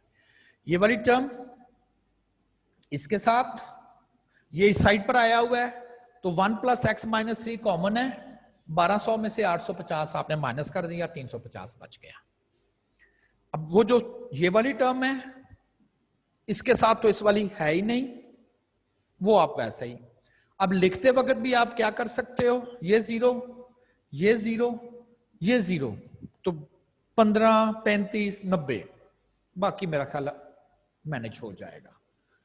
तो ये एनपीवी नहीं है, ये IRR नहीं है, ये ऐसा रेट ऑफ इंटरेस्ट बताना है जिसमें दो कंपनियों का प्रेजेंट वैल्यू बराबर इक्वेशन बनी हुई, इक्वेशन सॉल्विंग है ये। लेकिन डायरेक्ट सॉल्व नहीं हो रही, तो मैंने उसके आपको ट्रिक बता दिया कि आप इसको सिंप्लीफाई कर ले, इतने तो इतनी एक्सप्रेशन आ जाएगी, वो इतनी नहीं होगी। अब इसका मतलब है कि 3-3, 4-4 साल का डेटा होता है, वरना तो बहुत लेंथी क्वेश्चन हो जाएगा। तो 3-4 साल का डेटा हो, 4 साल का डेटा, 4-1, 4-1, 8 एक्सप्रेशन तो शायद ना आए, लेकिन सिंप्लीफाई करके 4-5 तो आ जाएंगी। तो बहरहाल ये क्वेश्चन था कि ऐसा रेट जिस दो कंपनियों का प्रॉफिट बराबर कब होगा, अगर 54% उनको इंटरेस्ट रेट मिलता है। अब ये जो क्वेश्चन है 2-3, शायद मुझे अब क्लियर नहीं है कि आपको जो मैंने भेजी है उसमें शायद ना मिले, मैं दोबारा भेज दूंगा आपको इसकी फाइल ना PDF में। Which option is better for investment for 2 year, इस तरह का आगे भी किया हुआ आपने। वो कहता है जी कि ऑप्शन 1 है कि एक बिजनेस आपको 8% प्रॉफिट देता है, वो कंपाउंडेड क्वार्टरली करता है। दूसरा बिजनेस आपको 9% प्रॉफिट देता है, लेकिन वो कंपाउंडिंग सेमी एनुअली करता है। तीसरा बिजनेस आपको 10% प्रॉफिट देता है, लेकिन वो कंपाउंडेड एनुअली करता है। कहता किस बिजनेस में आप लगाएंगे। एक इसका अल्टरनेटिव ये है कि अगर हमारे पास सारे के सारे interest rate compound interest rate हो, कंपाउंड, और उनकी कंपाउंडिंग फ्रीक्वेंसी डिफरेंट हो, जैसे पहले की क्वार्टरली है, दूसरे की सेमी एनुअली है, तीसरे की एनुअली है, ये तो बात क्लियर है कि हम डायरेक्टली कंपेयर कर ही नहीं सकते, इसको कर ही नहीं सकते। लेकिन अगर सारे के सारे कंपाउंडिंग में हो, कंपाउंडिंग फ्रीक्वेंसी डिफरेंट हो, तो एक अप्रोच ये है कि आप सबके इफेक्टिव रेट्स बना दें, बड़े होना इफेक्टिव रेट। तो क्वार्टरली 8% क्वार्टरली का इफेक्टिव में कन्वर्ट करें तो 8.24% एनुअली, है ना, इफेक्टिव रेट। फिर ऑप्शन 2 9.2, ऑप्शन 3। अब ये जो 3 रेट बने हैं, अब ये तीनों रेट एनुअली हैं, इफेक्टिव है, इसमें से ये ऑप्शन सबसे बेहतर है 10%। अच्छा, इससे कोई कंसर्न नहीं है कि ये इन्वेस्टमेंट आपने कितनी देर के लिए करनी है, इससे कोई कंसर्न, चाहे 1 साल के लिए कर दें यही बेहतर है, 2 साल, 10 साल, 50 साल, 100 साल, यही ऑप्शन बेहतर है। रेट आपको ये ज्यादा दे रहा है, इससे क्या फर्क पड़ रहा है कि वो 2 साल पैसे रखेंगे कि 3 साल रखेंगे, तो यही रेट ज्यादा बनता जा रहा है आपको। तो एक ऑप्शन तो ये है, लेकिन ये ऑप्शन उस वक्त यूज होगी जब कंपैरिजन किया जा रहा है कि सारे ही रेट कंपाउंडिंग है, बस उनकी कंपाउंडिंग फ्रीक्वेंसी डिफरेंट है। एक ऐसा करने का एक जनरल मेथड है, वो सब जगह ही एप्लीकेबल है, और वो क्या है, आप अपने तौर पे कोई इन्वेस्टमेंट कंसिडर कर लें। कहते जी 100 रुपया है, फर्ज करें ऐसे ही हाइपोथेटिकली विर्चुअली कि जी मैं तीनों बिजनेस में मैंने 100 लगाया हुआ है, 2 साल के बाद, क्योंकि लिखा ना 2 साल, 2 साल के बाद वो जो 100 रुपया मैंने लगाया हुआ था वो किस बिजनेस से मुझे ज्यादा पैसे मिल रहे हैं। तो जो पहला बिजनेस है उस 100 की फ्यूचर बना ले 2 साल के बाद। पहले बिजनेस में जो 100 रुपया लगाया था 2 साल के बाद उसका फ्यूचर बनता है 117 रुपए। दूसरे बिजनेस में आपने जो 100 रुपया लगाया हुआ है, सेमी एनुअली कंपाउंडिंग है, वो 119 रुपए फायदा है। और जो तीसरे बिजनेस में आपने 100 रुपया लगाया हुआ था वो 10% एनुअली कंपाउंडिंग करता है, 2 साल के बाद 121 रुपए। ये ऑप्शन बेहतर है। हाइपोथेटिकली आपने एक इन्वेस्टमेंट सेम ही करेंगे ना, तीनों जगह नहीं दी हुई तो कोई बात नहीं, आपके तीनों जगह मैंने 100 लगाया था, तीसरी ऑप्शन में ये जनरल है दिस वन, ना कहीं समझ आए डिसीजन करना हो, आप एक हाइपोथेटिकल अमाउंट तीनों जगह इन्वेस्ट कर दें जिसका फ्यूचर ज्यादा। हाँ, अगर वो कहे आपको लोन लेना है, ये भी केयर करनी है, तो फिर आपने पहली ऑप्शन पे जाना है। क्यों? 100 रुपया लेंगे 2 साल के बाद आपको 17 रुपए लोन देना पड़ेगा, इंटरेस्ट देना पड़ेगा, दूसरे में 19 रुपए, तीसरे में 121। तो ये भी केयर करनी है कि आपने इन्वेस्टमेंट के लिए वो आपसे पूछ रहा है, या आपसे वो कई दफा कह देता है कि आप लोन लेने जा रहे हैं, 3 बैंक हैं, किस बैंक से लोन लेंगे, तो फिर इसके रिवर्स। ये भी कुछ उसी किस्म का। Which option is better for investment for 2 year? 8% compounded quarterly, 9% compounded annually, 10% but simple interest.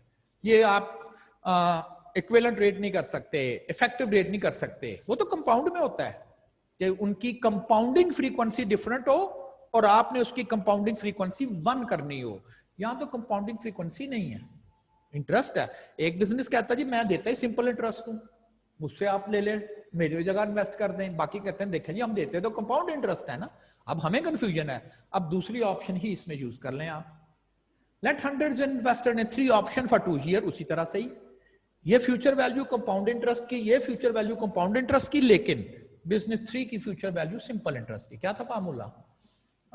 Future value A is equal to P into 1 plus RT। ये 2 साल, अगर 1 साल के लिए कहता तो 1 साल, ये फर्क पड़ना था। तो 120 रुपए, स्टिल इसी में फायदा है, स्टिल इसी ऑप्शन में, थर्ड ऑप्शन में ही आपको एडवांटेज है। हाँ, पैसे थोड़े पिछले से कम बन रहे, उधर 121 बन रहे थे ना, उधर 121 रुपए मिल रहे थे आपको 2 सालों में, अगर वो कंपाउंड इंटरेस्ट से जाता। सिंपल इंटरेस्ट से 2 सालों में गया है, भी मिले 120 है, लेकिन बाकियों से फिर भी ज्यादा है, तो this option better for it. हाँ, तो दोनों जगह आप एक ही काम कर सकते थे। Find effective rate. हमने नॉमिनल रेट से तो इफेक्टिव रेट पढ़ा था, अब ये तो हैं ही सारे इफेक्टिव रेट, 12%, 20%, 18%, जो पहले इफेक्टिव है, ये का बताया हुआ ना। एक्चुअली वो आपसे पूछ रहा है कि अगर आप पैसे लगाते हो, 1 साल आपको 12% मिलता है, नेक्स्ट ईयर आपको 20% मिलता है, नेक्स्ट ईयर आपको 18% मिलता है, किस जगह आप इसका एक रेट बताएं, पर ईयर रेट क्या है। वो चूंकि हमें पता है ना कि 3 फिगर्स होती हैं, तो पर ईयर का मतलब वो एक फिगर बता दें, वो इसलिए मैंने वो ब्रैकेट में वो नहीं लिखता, मैंने जरा ऐसे ही एवरेज सा वर्ड लिख दिया है। अब क्या करें, नॉमिनल से तो इफेक्टिव में आए हुए हैं, लेकिन अगर हो ही इफेक्टिव तो फिर एक फार्मूला आपने पढ़ा होगा, ये मैं बाद में डिस्कस करता हूं, पहले मैं ये करूंगा। आप करेंगे, फर्ज करें ये 100 रुपया आपने इन्वेस्ट किया हुआ है फॉर 3 ईयर। अब चूंकि ये रेट तीनों डिफरेंट है, याद है ना formula, future value is equal to present 1 plus I1 over M1 into N1, 1 plus I2 over M2 into N2, और अगर तीसरा भी आ जाए तो I3 ओवर M3 और N3। ये यूज किया हुआ मैंने। 1 प्लस पहला रेट कितना है 12%, 12% 0.12 एनुअली 1, कितने सालों का, ये 1 साल ही है ना, ये 1। फिर अगले साल एक ही है वो, लेकिन अगले साल रेट 20, और इस तरह। तो वो मैंने यूज कर लिया। इससे क्या आ गया, इससे आ गई future value.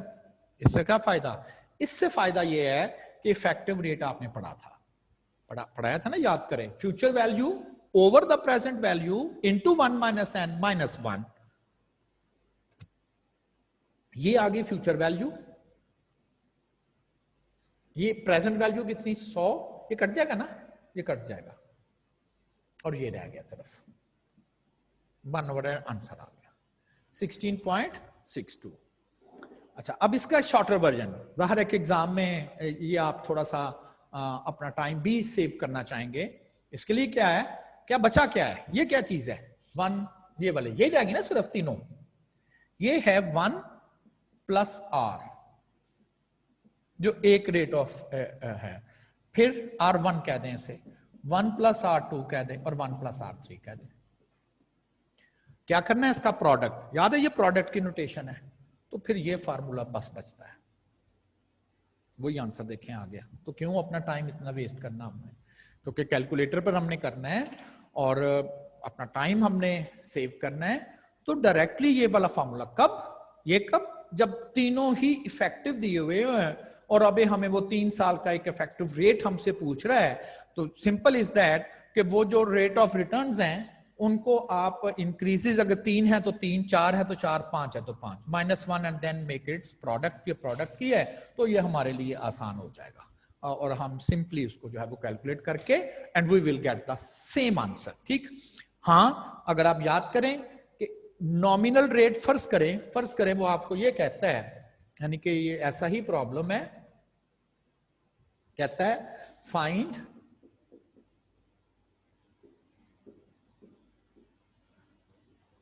effective rate if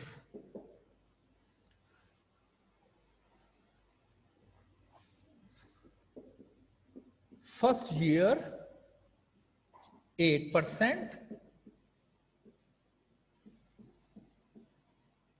compounded quarterly, during the second year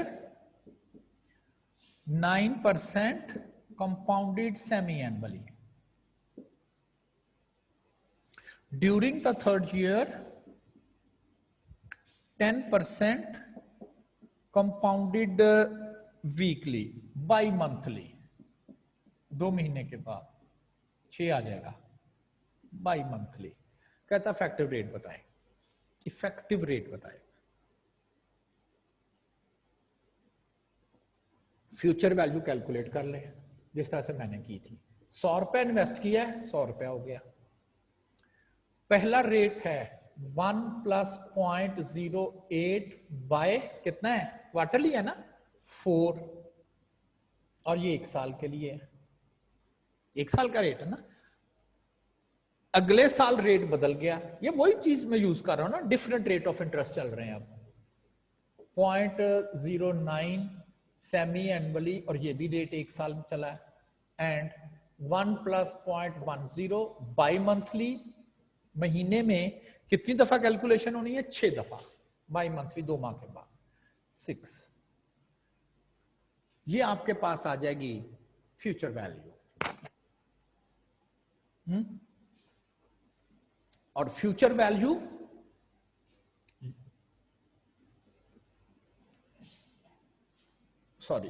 divided by present value और होल पावर 1/3 -1, ये फिर इसके साथ कैंसिल हो जाएगा, ठीक है ना। लेकिन इस वक्त जो वो बनेगी एक्सप्रेशन, वो सिंपली नहीं है, बल्कि इसके साथ ये भी केयर करनी है हमें, इसलिए ये वाला नहीं आप यूज करेंगे, ये वाला, बल्कि इसकी जगह आप समझ लें कि ये वाली चीजें आएंगी साथ, ठीक है ना। ये किया हुआ हमने, आप जहां मैंने इफेक्टिव रेट करवाया था ना, वहां पर आप जाकर नोट करेंगे ना, तो ये चीज हमने वहां पर नोट की हुई है। ले जी, मेरी साइड से ये आखिरी में हल 1-2 स्लाइड शायद मैंने रात को बैठ के उसको ठीक किया था, तो ये आप कर लें। और एक आखिरी ऐसे और रह गया, ये मैं आपको कर दूंगा आखिरी में भी 2 स्लाइड या 3 स्लाइड थोड़ी डिफरेंट मिले आपको, उसमें मैंने डायरेक्टली एक फार्मूला तो यूज किया हुआ है, ये वाला दूसरा नहीं यूज किया हुआ। ये भी मैं सेंड कर दूंगा आपको, मैं दोबारा सेंड कर दूंगा, दोबारा मैं सेंड कर दूंगा। और ये भी नहीं मिलेगा आपको, सिंपल है, वो क्या है, you are given the sum of annuity due, annuity due दिया हुआ है, ऑर्डिनरी एंटी पूछा हुआ है, बस ये क्वेश्चन है। याद करें, ऑर्डिनरी एन्युटी का जो सम था, ऑर्डिनरी एन्युटी का जो सम है, मैंने एस क्या हो गया, अब ठीक है, मैंने ऑर्डिनरी एन्युटी का जो सम है उसको ओ लिख दिया ना, ओ लिख दिया, और ऑर्डिनरी एन्युटी का जो सम था वो ये था,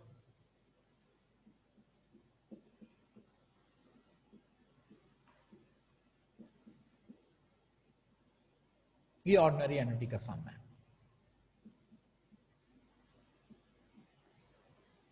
और अगर एन्युटी ड्यू का सम लेना हो, ये तो ऐसे लिखते हैं ना साथ, सारा ये सारा वैसे ही आता है, ये साथ वैसे ही आएगा, और एक फैक्टर उसमें जरूर एक्स्ट्रा आएगा, और वो ये वाला होगा, ये हो गया ड्यू का। अच्छा, मैं कह सकता हूं कि अगर ये वाला फैक्टर साथ सारा ही आना है तो ये तो ऑर्डिनरी एन्युटी ही है, यस ये ऑर्डिनरी एन्युटी है। तो ऑर्डिनरी एन्युटी को 1 + i/m से मल्टीप्लाई कर दें तो ड्यू बनती है, ठीक है ना। तो लग रहा ऐसे था कि इसमें बहुत सारी चीजें मिसिंग है ना, हमें वो कोई टाइम फ्रेम दिया जा रहा है, कुछ इस तरह की बातें, तो इसलिए कि ऑर्डिनरी एन्युटी को इस फैक्टर से मल्टीप्लाई कर देंगे तो ड्यू बनता है। वो बस मैंने मल्टीप्लाई कर दिया, ये ड्यू था, दिया हुआ था ना, ड्यू दिया हुआ था, ऑर्डिनरी उसने पूछा था, और ये फैक्टर साथ मैंने मल्टीप्लाई कर दिया, ये बनता है। हो सकता है वो ऑर्डिनरी भी दे दे और ड्यू पूछे, तो फिर इन दोनों को मल्टीप्लाई करके ड्यू बना दे। तो किस तरह से ये दोनों, यानी कि एक छोटा सा फैक्टर साथ मल्टीप्लाई होता है तो ऑर्डिनरी ड्यू बन जाती, ड्यू ऑर्डिनरी बन जाती, तो वो आपको चलें जी, यहां तक तो आपका कंप्लीट हो गया है। इसकी मैं रिकॉर्डिंग कयूम को अभी कह जाता हूं, वो अपलोड कर देगा, और फिर आप ना अपने क्वेश्चन जरा 2-4 दिन में इकट्ठे कर लें, जो भी आपने करना है, फिर कॉलेज से आप जरूर रब्ता कीजिएगा, उनको आप इन्फॉर्म करेंगे या कयूम साहब से या मैम से कि जी हमें कोई एक आध क्लास चाहिए जिसमें हम अपने क्यूरीज पूछना चाहेंगे, या हमें रेगुलर क्लासेस चाहिए जिसमें हम अपनी रिवीजन करना चाहेंगे। रिवीजन का बच्चों तभी फायदा ना कि आप एक दफा 10 दिन 15 दिन, चूंकि अभी आपके पास में 5 to 6 वीक्स हैं आपके एग्जाम के, इतने तो हैं, आप लाइक गेस कर लें कि हम जी 3 वीक या 4 वीक लगा के या 3 वीक लगा के या जितना भी 2 वीक लगा के जितना पढ़ेंगे उसके मतलब पूछ लेंगे, फिर 1 वीक लगाएंगे जितना पढ़ेंगे उसके मतलब पूछ लेंगे, या 1 वीक में हमें रेगुलरली 2 क्लासेस मिल जाएं। पिछली दफा तो मैंने तकरीबन मुझे 12 या 13 क्लासेस लगी थी, जिसके अंदर मैंने सारा उनका रिवाइज कैसे मैंने आपको बता दिया। एक प्रॉब्लम पे मैं स्ट्रिक्ट हूँगा, क्यों, सब फिर वही करेंगे, सब वही करेंगे, क्यों, इसलिए कि आप अगर कोई क्वेश्चन पूछेगा तो सबको पता होना चाहिए क्वेश्चन 78 पूछा जा रहा है और वो ये वाला है। नोट्स आपने वही यूज करने हैं दाऊद शायद के, जो कि आपको कॉलेज ने किया है, वो इसलिए कि मेरे पास भी वही बुक है, आपके पास भी है। आप कहते हैं जी क्वेश्चन नंबर 7, मेरे पास पुरानी या नई बुक होती है तो दाऊद शायद के 2-3 किताबें हैं ना, इसी तरह उसका 7 और है, आपका 7 और है, तो मुझे ढूंढना ही पड़ता है ये कहां पर है। तो इसलिए जो आपको प्रोवाइड की गई है कॉपी, वो ओल्ड पेपर्स की, दाऊद शाहिद की सेम कॉपी मेरे पास है। आप पहले जी क्वेश्चन 7, मेरे पास भी वही 7, आपके पास भी, बल्कि सबके पास ही वही 7, तो फौरन ही हम वहां पर पहुंच के देख लेंगे कि ये क्या है। ठीक है जी। अब मुझे एक्चुअली यूनिवर्सिटी आज जाना था, इसलिए आपसे मैंने जल्दी क्लास की, रिकॉर्डिंग में करवा देता हूं अपलोड।